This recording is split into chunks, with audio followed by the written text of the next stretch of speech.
आज से लाखों साल पहले पृथ्वी पर एक मानव जैसे जीवों का अस्तित्व था, जो शक्तिशाली, बुद्धिमान और कुछ हद तक हमारे जैसे ही थे। और इन्होंने ही ज्यादातर चीजों की खोज की, जिनका उपयोग हम आज भी करते हैं। लेकिन हमारे पूर्वज आखिर गायब कैसे हो गए? क्या इसके बारे में आपने कभी सोचा है? क्या उनके गायब होने में आज के आधुनिक इंसानों का हाथ है? और कैसे यूरोप के 1 से 4% लोगों में आज भी निएंडरथैलेंसिस का डीएनए पाया जाता है? चलिए हम समय के पीछे चलते हैं और निएंडरथैलेंसिस के गायब होने के रहस्यों को जानने की कोशिश करते हैं। हमारे सबसे करीबी रिश्तेदार निएंडरथैलेंसिस थे, जो यूरोप और एशिया के कुछ हिस्सों में लगभग 4 लाख साल पहले रहा करते थे। इनकी लंबाई आज के इंसानों से थोड़ा छोटी थी, जिनमें पुरुष की लंबाई 4.5 से 5.5 फीट के बीच होती थी और इनका वजन 65 किलोग्राम तक होता था। और इनमें औरतों की लंबाई लगभग 5 फीट तक होती थी और इनका वजन 54 किलोग्राम तक होता था। इनके शरीर पर ज्यादा घने बाल होते थे। इनका शरीर बहुत ही मजबूत और मांसाल थे। इनका दिमाग 1500 क्यूबिक सेंटीमीटर का होता था, जो आज के इंसानों के दिमाग के लगभग बराबर था। इनके माथे अंदर की ओर धंसी होती थी। इनकी भौहें मोटी थी, चौड़ी नाक और मजबूत जबड़े भी थे, जो उन्हें बर्फीली परिस्थितियों में जिंदा रखने में मदद करते थे। यह गुफाओं में रहते थे और इन गुफाओं में वह अपना घर बनाते थे और उनमें ही अपने घर का सामान जैसे पत्थर के टूल्स और शिकार करने के हथियार रखते थे।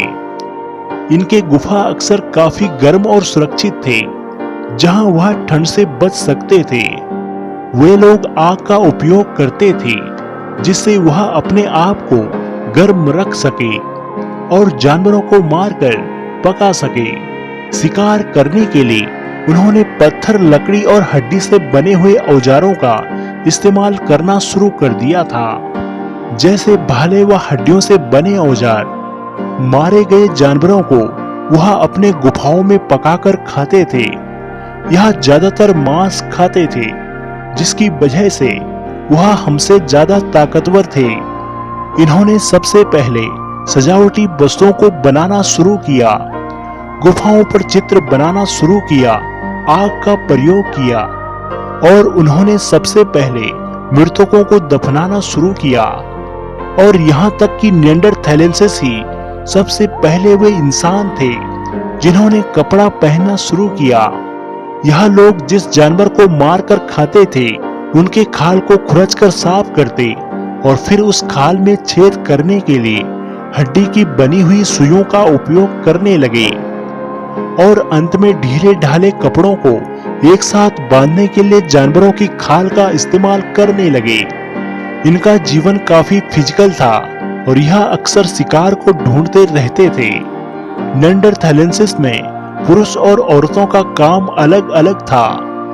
इनमें पुरुष खाने की तलाश में घर से बाहर जाकर शिकार करते थे, वहीं औरतें घर में रहकर बच्चों का पालन पोषण करती थी। इनका जीवन काफी अच्छा चल रहा था, लेकिन जैसे ही 400 साल पहले होमो सेपियंस यानी आधुनिक इंसानों का सामना इनसे हुआ, वैसे ही धीरे धीरे यह गायब होते चले गए। लेकिन अब सबसे बड़ा सवाल यह है कि आज भी लोगों में इनका डीएनए कैसे पाया जाता है? तो इसका जवाब निएंडरथैलेंसिस और होमो सेपियंस के बीच कुछ समय तक इंटरब्रीडिंग हुई थी। जब होमो सेपियंस अफ्रीका से यूरोप और एशिया की दिशा में माइग्रेट कर रहे थे, तब उनका सामना निएंडरथैलेंसिस से हुई। निएंडरथैल्स लोग यूरोप, एशिया और मिडिल ईस्ट में रहते थे। तो जब होमो सेपियंस इन एरिया में पहुंचे तो उनके बीच कुछ वक्त तक संबंध बने, जिसकी वजह से निएंडरथैलेंसिस का कुछ जेनेटिक गुण होमो सेपियंस में ट्रांसफर हो गए। और आज के समय में जो लोग एशिया, यूरोप और अमेरिका में रहते हैं, उनमें नेंडरथैलेंसिस का डीएनए का कुछ हिस्सा होता है। यह हिस्सा उनके जीन्स में छुपकर चला गया है और आज भी उनके डीएनए में। हेलो दोस्तों, अगर आपको यह वीडियो पसंद आई हो तो कृपया हमारे चैनल को सब्सक्राइब जरूर करें व हमारी वीडियो को लाइक व शेयर करें